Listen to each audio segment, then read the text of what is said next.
Santapan Harian Jumat 16 Januari 2026.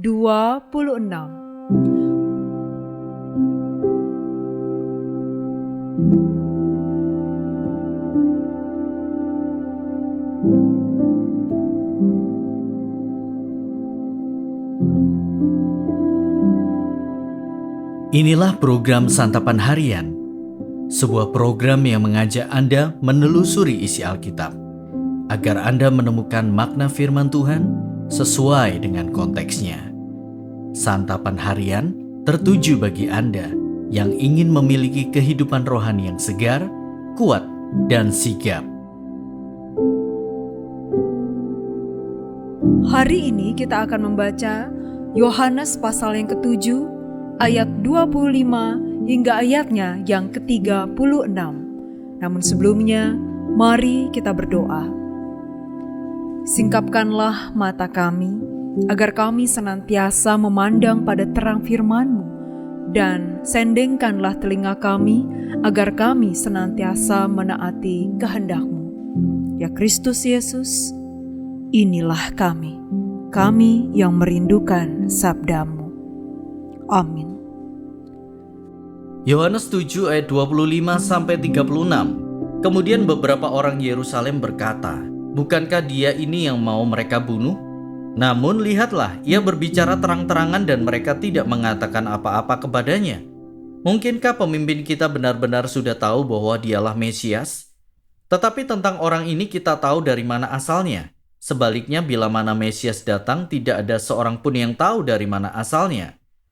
Waktu Yesus mengajar di Bait Allah, ia berseru, "Memang aku kamu kenal dan kamu tahu dari mana asalku.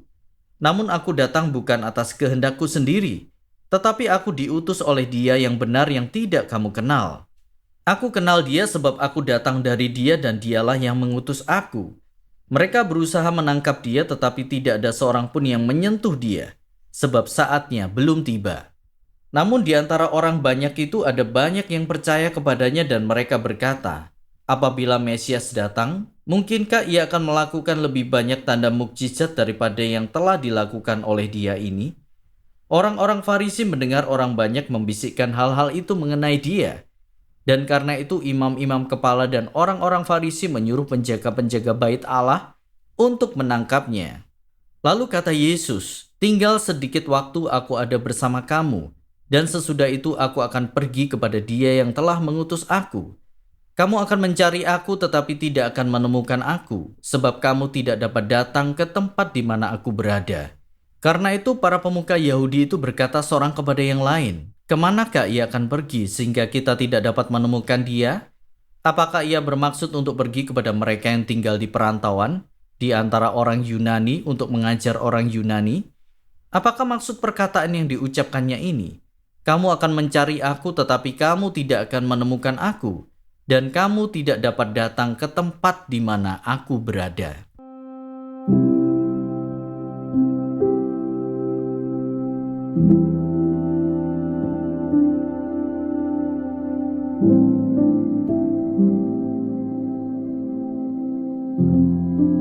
Sahabat Scripture Union Indonesia, jika rasa suka dan tidak suka dijadikan kriteria penilaian, maka dari sudut pandang manapun, orang akan selalu menilai buruk terhadap sesuatu yang tidak disukainya. Begitupun sebaliknya. Jika suka, maka orang akan selalu menilai baik terhadap sesuatu yang ia sukai. Ya, hal itu pula lah yang dialami oleh Yesus.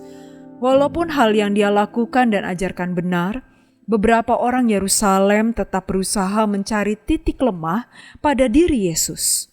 Kali ini bukan lagi soal ajarannya, tetapi soal dari mana Yesus berasal.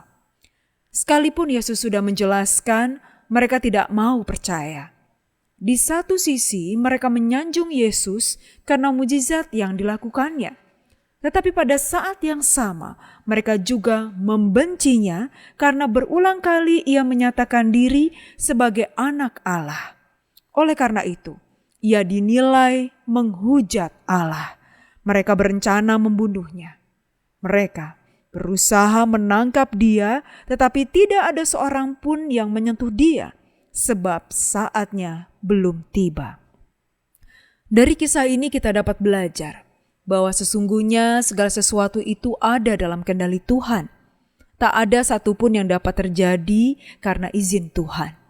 Sebagaimana dikisahkan, sekalipun orang-orang Farisi telah menyusun rencana pembunuhan sedemikian rupa, hal itu tidak dapat terjadi sampai saat yang sudah ditentukan Tuhan. Sebagai anak Tuhan, kita juga sedang diajar untuk tidak ragu akan penyertaan Tuhan. Mungkin kita pernah mengalami ada orang yang mencoba menyakiti dan menjatuhkan kita. Sikap yang tepat ketika hal semacam itu terjadi adalah berdoa bagi mereka. Jangan takut dan bimbang. Tidak perlu bereaksi berlebihan ketika menghadapi tantangan yang demikian. Reaksi berlebihan hanya akan mengurangi mutu diri kita. Justru, kita harus menghadapinya dengan tenang dan penuh kedewasaan. Ingatlah bahwa jika kita menyerahkan hidup kita kepada Tuhan, maka tidak akan ada satupun yang dapat terjadi di luar kehendak-Nya. Percayalah bahwa tidak ada seorang pun yang dapat menyentuh, menyakiti, menjatuhkan kita tanpa seizin Tuhan. Mari kita berdoa. Bapa Surgawi, bantu kami untuk tidak ragu akan penyertaan-Mu, terutama saat ada yang mencoba menyakiti ataupun menjatuhkan kami. Ingatkanlah kami bahwa Engkau selalu di sisi kami, melindungi dan membimbing kami. Berikan kami kekuatan untuk tetap teguh dan mengandalkan kasih-Mu dalam setiap situasi. Di dalam kasih Sang Kristus Yesus kami memohon. Amin.